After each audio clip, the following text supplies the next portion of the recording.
कालेब वृद्धावस्था में आ गईले। आके पूछत हवे, यहोशू एगो विषय के जानत हव का? ओही दिन परमेश्वर हमनी से कहलन कि उ देश देब न। हाँ ठीक बा। एह रीति से हमनी के अधीन करे वाला एगो प्रांत बच गईल बा। का हवे उ? पहाड़ी प्रांत। यहोशू 14:12। यही खातिर अब उ पहाड़ी हमके द, जेकर चर्चा यहोवा वही दिन कैले रहलन। तू तो वही दिन सुनले होखबा।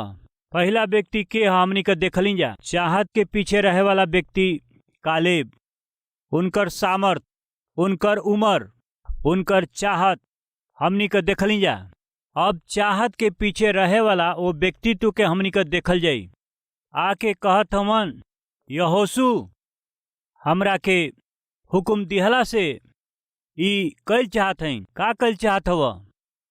परमेश्वर के प्रतिज्ञा कैल भूमि के, वो भूमि के हम आपन कैल चाहत हई। कौना भूमि के तू आपन कैल चाहत हव? पहाड़ी प्रदेश के। दूसर का अनाक वंशी बड़ बड़ गढ़ वाला नगर के, उन्हन के हम आपन बनावल चाहत हई। ई का?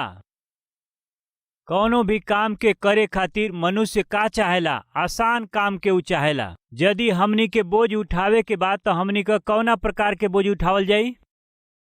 बड़का बोझ उठावल जाई या छोटका? कौनो काम के करे के बाद तो कौना काम के साधारण रूप से हमन करब? हमनी के प्रयास करे लिया आसान काम करे खातिर। बाकी कालेब शुरू से ही छोट छोट काम करे खातिर, आसान काम करे खातिर के जे सब काम करेला, पता नहीं उनकर व्यक्तित्व ई ना मानत रहे।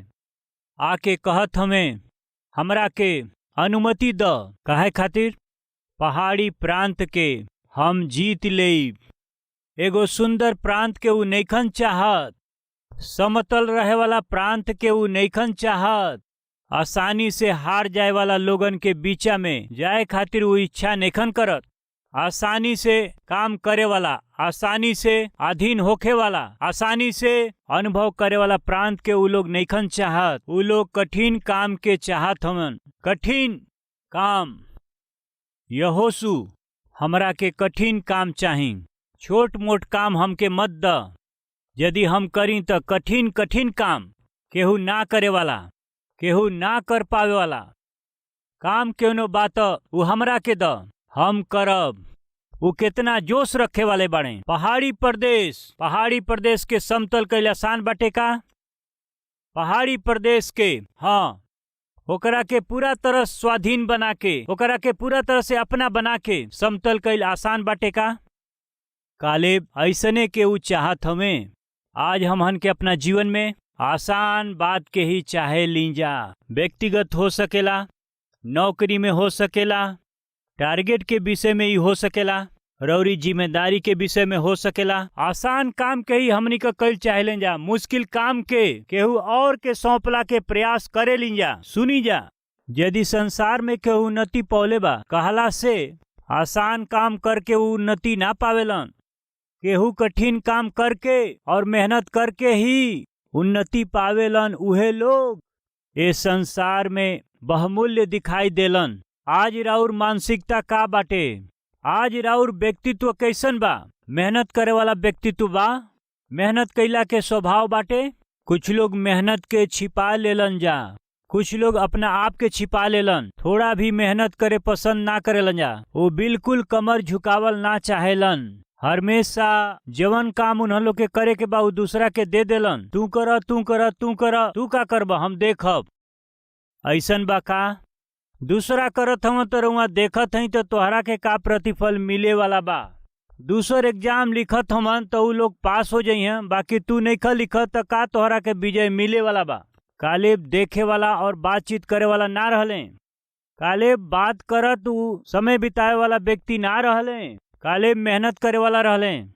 मेहरबानी से सुनी, परमेश्वर मेहनत करे वालन के पसंद करेलन। परमेश्वर मेहनत करे वालन के आशीष देलन। परमेश्वर मेहनत करे वालन के ऊंचा उठावेलन। परमेश्वर मेहनत करे वालन के मेहनत के अनुभव करे खातिर के उहे सहायता करेलन। निश्चय ही धर्मी अपना मेहनत के अनुभव करी है, ऐसन बाइबिल कहेला। मेहरबानी से सुनी, काले बहुत ही उत्साहित रहले। काहे खातिर? जौना भूमि के आपन बनावे के चाही वो भूमि के आपन बनावे खातिर। जौना भूमि के परमेश्वर हमरा के देवे कहलन वो भूमि के हमके पावे के बा। हाय मुश्किल बा कह के छोड़ दिहला से कैसे? पहाड़ी प्रदेश कह के छोड़ दिहला से कैसे? अनाकी लोग बाणे कह के छोड़ दिहला से कैसे? गढ़ वाला नगर बाटे कह के छोड़ दिहला से ही कैसे? हमहन के बाद के वंश के लोग ओके अपना ना बना पाइहे, ओकरा के स्वतंत्र ना कर पाइहे। जब बल बाटे शक्ति बाटे कर पाइब तब ही जवन हम कर सकीला ओकरा के करब। अपना बाद के पीढ़ी के लोगन के हम आशीषदायक चैलेंज और आदर्श के रूप में हम अपना जीवन के बिताई। मेहरबानी से अपना बाइबल में 13वां अध्याय की ओर देखल जाई। यहोशू के किताब 13 अध्याय पहला वचन। यहोशू बूढ़ा और अधिक उम्र के ऊ हो गईल रहले और यहोवा उनकरा से कहले, तू बूढ़ा और बहुत उम्र के हो गईल बाड़ा और बहुत देश रह गईल बाणे जवन इस्राएल के अधिकार में अबही तक ना आईल। परमेश्वर बहुत से भूमि के देवे खातिर वादा कैले। परमेश्वर बहुत से प्रांत के देवे के वाचा कैले। बाकी इस्राएली लोग अपना आज्ञा ना मानला के कारण जवना के आपन कर लेवे के रहे वो भूमि के आपन ना कर पौले। जवना के आजाद कर लिहल चाहत रहे देशन के स्वाधीन करे वाला प्रांत के वो स्वाधीन ना कर पौले और ऊपर से यहोशू बुढ़ापा में आ गईले। यहोशू बाइबल में देखे लीजा बहुत दिन के वृद्ध हो गईल बाड़े, यानी बहुत ज्यादा बुजुर्ग हो गईल बाड़े। यहोशू बड़ा विश्वास योग्य बाड़े, बहुत जोश वाला व्यक्ति बाड़े, परमेश्वर खातिर बहुत सामर्थ्य से जिए वाला हमें। बाकी बुढ़ापा में वो आ गईल हमें, बहुत बूढ़ा हो गईल बाड़े, यानी अर्थ का बा यानी काल या परसों ये यात्रा के समाप्त करके हम परमेश्वर के पास चल जाई। ऐसन कहला के स्थिति में वो हो सकेलन। ऐसन वृद्ध अवस्था में रहे वाला यहोशू के पास परमेश्वर आयल बाड़े। यहोशू कहा, पिताजी बहुत उम्र के वृद्धा हो गईल बड़ा। हाँ पिता। बाकी यहोशू का पिता, हम बहुत से प्रांत के वाचा देले हैं, बहुत से प्रांत के वाचा दिहले। हाँ पिता। बाकी यहोशू अपना बनावे खातिर बहुत से देश और प्रांत और भूमि और भी बचल बाटे के ओकरा के स्वतंत्र करी के अधीन करी। यहोशू तू वृद्धा हो चुकल बाड़ा, ए देशन के और ए प्रांतन के अधीन कर सकेला। ध्यान से सुनी जा। एगो वृद्धा आदमी के पास आकर के परमेश्वर ई कहत हमें कि अधीन करे खातिर के अति विस्तार दे देई। अबही भी बचल बाड़े यहोशू, बचल बाड़े भाई लोग बहन लोग। अधीन करे वाला आत्मा, अधीन करे वाला प्रांत, आपन बनावे वाला राष्ट्र, मसीह के प्रेम के प्रचार करे वाला हाँ लोग और लाखन के संख्या में बाणे।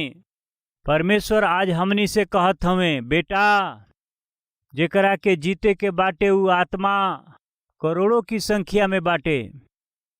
बचावे के बाटे ऐसन आत्मा के जवन करोड़ों की संख्या में बाटे। यहोशू तू वृद्धा हो गईल बाड़ा, फिर ई देश बचल बाटे न, ओकरा बारे में का बा? भाई और बहन लोग, बेटा और बेटी लोग, एगो वृद्धा व्यक्ति के पास आके परमेश्वर कवना रीति से बात करत हमें। बचल गईल देशन के बारे में का बा? जे बच गईल बा ओकरा विषय में का बाटे? सुसमाचार नेखे सुनल करोड़ों लोगन के नाश होखला के विषय में का बा? के उन्हन लोग के सुसमाचार सुनाई, के उन्हन लोग के मसीह से परिचय कराई, के उन्हन लोग के हमारा पास लेकर के आई। आज यह प्रश्न परमेश्वर पूछत हमें। वही दिन वृद्ध अवस्था में 85 वर्ष के काले बा करके कहत हमें, हम जाई, हम जाकर के स्वतंत्र करब, हमारा के अवसर दें। हमें का एह तरह के काले हमनी के बीचा में हम हई अपना प्रभु खातिर जिए खातिर नाश होत आत्मा के प्रभु के पास ले आवे खातिर के, जवानी में जवानी के बल हमरा में रहत, शक्ति हमरा अंदर रहते ही, स्वास्थ्य ताकत हमरा शरीर में रहत समय ही हम जाई। परमेश्वर जेकरा के स्वाधीन करे के कहले, स्वाधीन करे खातिर और आपन बनावे खातिर के, यहोशू वृद्धावस्था में आ गई हमें देश में, और बहुत से भाग स्वाधीन ना भइल हमें। कौन से भाग बाटे आई जे देखल जा। ई देश रह गईल बाटे, यानी फलिस्ती लोग के सारा प्रांत और सगरी गसूरी, मिस्र के आगे के सीहोर से लेकर के उत्तर की ओर एक्रोन के सीमा तक, जवन कनानी लोग का भाग हवे, और फलिस्ती के 5 सरदार यानी अज्जा, अशदोद, अस्कलोन, गत और एक्रोन के लोग, और दक्षिण की ओर अभी भी, फिर अपेक और एमोरियों के सीमा तक कनानियन का सगरी देश, और सिदोनियों के मारा नामक देश, फिर गवालियन का देश, और सूर्योदय की ओर हेरमोन पर्वत के नीचे बालगाद से लेके हमात की घाटी तक सगरी लबानोन, फिर लबानोन से लेकर के मिस्र पोत मैम तक सिदोनियों के पहाड़ी के देश के निवासी। एकरा के हम इस्राएली लोगन के सामने से निकाल दे। स्वाधीन करे वाला और भी देश बाटे, यहोशू के बाटे जे देश के स्वाधीन करा दे। काहे परमेश्वर आ करके यहोशू से बात कैले, जानत है रोमा? परमेश्वर एगो सच्चाई जानत हमें। का बा उ सच्चाई? यहोशू बड़ा जोश से हमार सेवा कैले, खराई से जीवन जियले। बाकी यदि इस सामर्थी जोश रखे वाला यहोशू के मर जिला से और के रही? हमारा पक्ष में खड़ा होके वाला के बा? हमारा पक्ष में ये भूमि के स्वाधीन करे वाला, हाँ आधीन करे वाला के बा? एगो सवाल पैदा भइल, जवना के नमूना यहोशू के मरला के बाद न्याय लोग के शासन काल आइल। देखल जाई का भइल। न्यायों के किताब 2 अध्याय 8वां वचन। नून के बेटा यहोशू 110 वर्ष के होके मर गईले, और उनके तिम्न थरेस में, जवन एप्रेम के पहाड़ी देश में गास नामक पहाड़ के उत्तर की ओर बाटे के हिस्सा में बा, मिट्टी दिहल गई, और वो पीढ़ी के सब लोग अपना अपना पितरन में मिल गईले। तब ओकरा बाद जवन दूसर का पीढ़ी आई, ओकर लोग ना तो यहोवा के जानत रहे, और न वो काम के जवन वो इस्राएली लोगन खातिर कैले रहले। यही खातिर इस्राएली ऊ करे लगलन जवन यहोवा के दृष्टि में बुरा रहे, और बाल नामक देवता के उपासना करे लगले। देखली का? ओही दिन यहोशू के पास परमेश्वर काहे अइलन? रवा ध्यान देत हई का? यहोशू बहुत दिना के तू बूढ़ा हो गइल बड़ा, ई सच बाटे। अपना बुढ़ापा में मर के हमारा पास आ जाइब, ई सच्चाई हवे। बाकी है यहोशू, हमार वादा कइल भूमि बहुत ही बचल बाटे। केहू ओकरा पर ध्यान नइखे देत, केहू आजाद नइखे करत। आज ये बात के सुने वाला भाई और बहन लोग, परमेश्वर हमनी के स्पष्ट वचन देवे वाला मंदिर देले बाणे। जब भी रहुआ परमेश्वर की उपस्थिति में बैठेली, हर बार अद्भुत वचन के परमेश्वर हमनी के देत बाड़े। हमरा बाद के पीढ़ी के का होके जात बाटे हम नहीं जानत। कौना तरह के पीढ़ी हमनी के बाद आई हम नहीं जानत।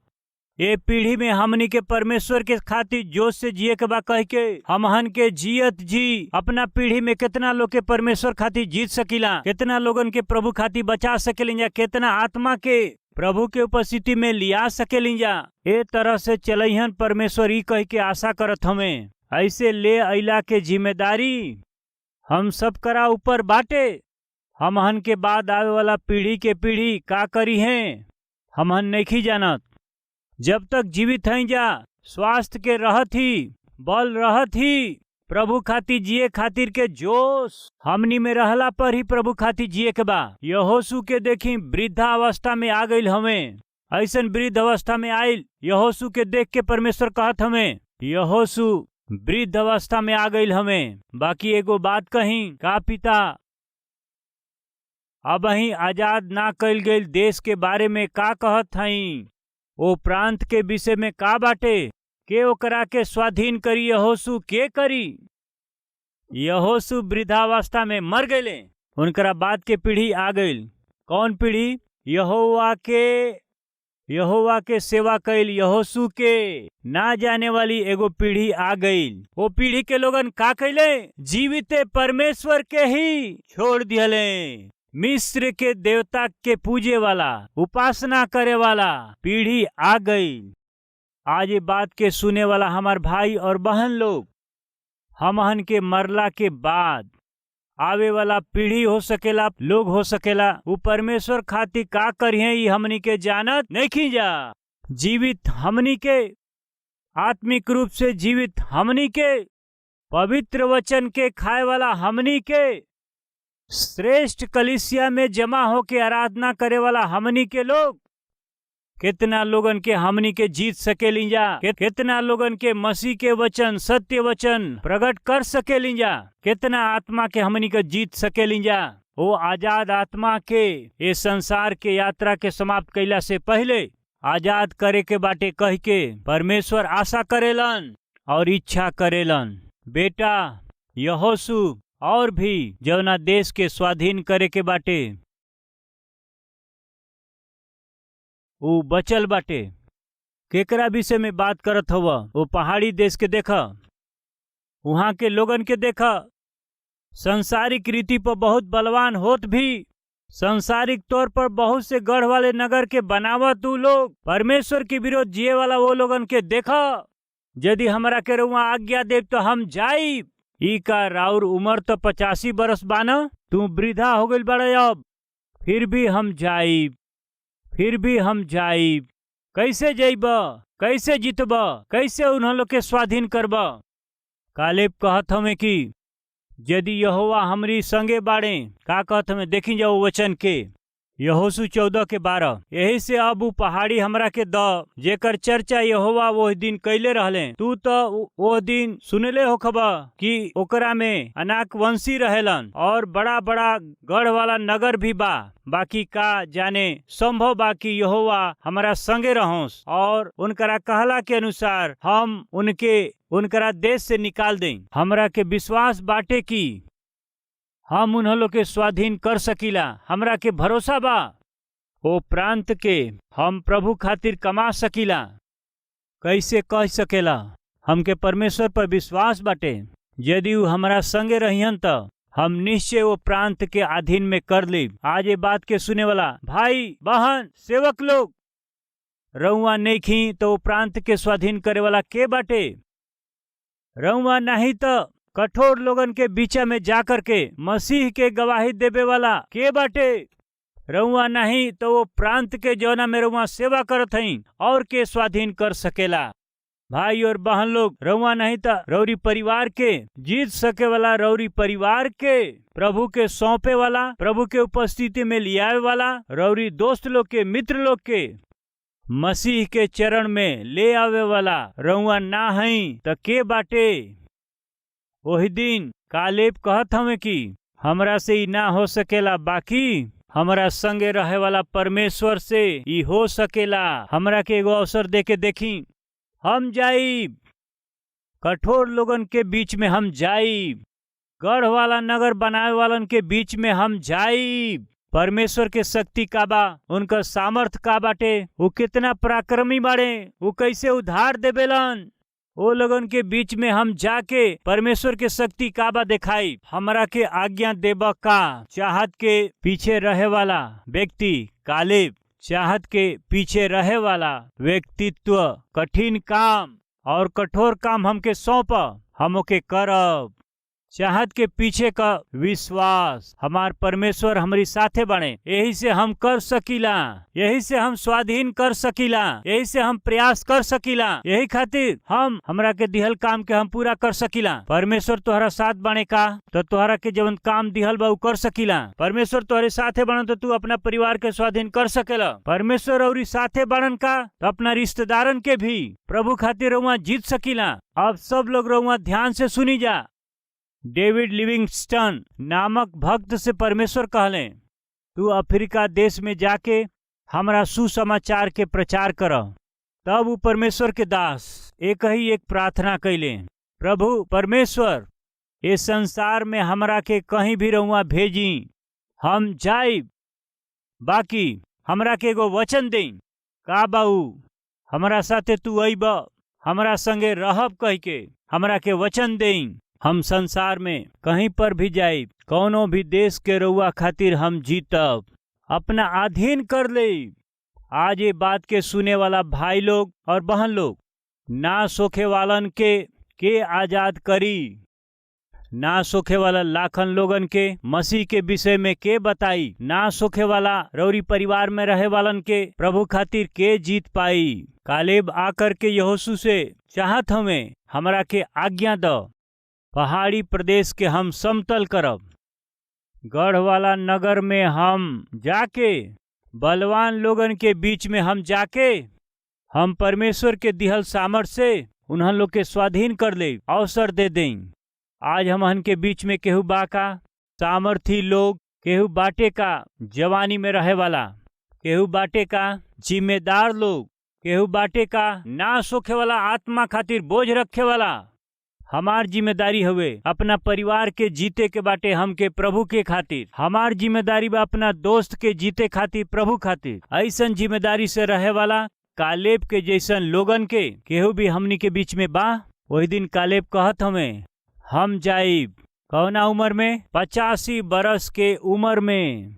85 बरिस के उम्र में वृद्ध अवस्था में रहे वाला वो आदमी के इतना आशा बाटे तो 60 और 60 के भीतर रहे वालन के प्रिय भाई और बहन लोग, हमहन के कितना आशा होके के चाहिए प्रभु के खातिर जिए खातिर के, गुलामी में रहे वाली आत्मा के आजाद करे खातिर के हमहन के औरी कितना जोश से जिए के बा। कालेब कहत हमें हमरा के भेजी, हम जाके स्वाधीन करब। आज हमनी के बीच में केहू बाका, प्रभु जी हमरा के इस्तेमाल करी, प्रभु हमरा के बलवान करी। यदि रउआ हमारा संगे बाणी त काफी बाटे पिताजी, जहाँ कहब वहाँ जाइब, हम ओकरा के हम लियाई, हम नहीं त के, अब ही नहीं त कहिया। प्रार्थना करे वाला विश्वास ऐसन बोझ और जिम्मेदारी केहू के पास बाटे का तो मिल के हमनी का प्रार्थना करी जा। लेट अस प्रे, प्रार्थना कल जाई, हर एक अपना सर के झुकावे।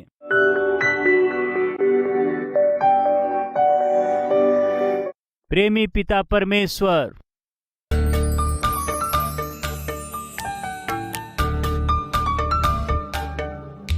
रौरी उपस्थिति में हमनी के प्रार्थना करत हई।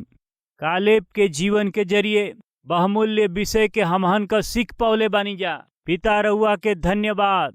कालेब एगो चाहत के चाहत हमें, वृद्धावस्था में भी रउआ खातिर वो जियल चाहत हमें।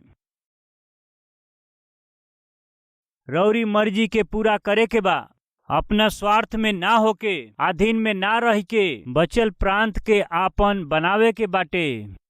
हम नहीं त के, अब ना तो फिर कब। हमरा जैला के बाद हम नहीं जानत कैसन लोग आई हैं। जब तक हई जितना हमके परमेश्वर खातिर जिए के बा उतना हम जियब। पिताजी ई बोझ, ए जिम्मेदारी, ए जोश के हमरा के हमनी के दया करी। रउआ खातिर जियला के शक्ति, रउआ खातिर जियला खातिर सौभाग्य, ओकरा फल स्वरूप आजाद करे वाली आत्मा के आजाद करे खातिर के महान कृपा हमरा के दें। यीशु के नाम से हम मांगत हैं पिताजी, आमीन। हमार पता बा Calvary, post box number 30, Kukatpally, Hyderabad 72।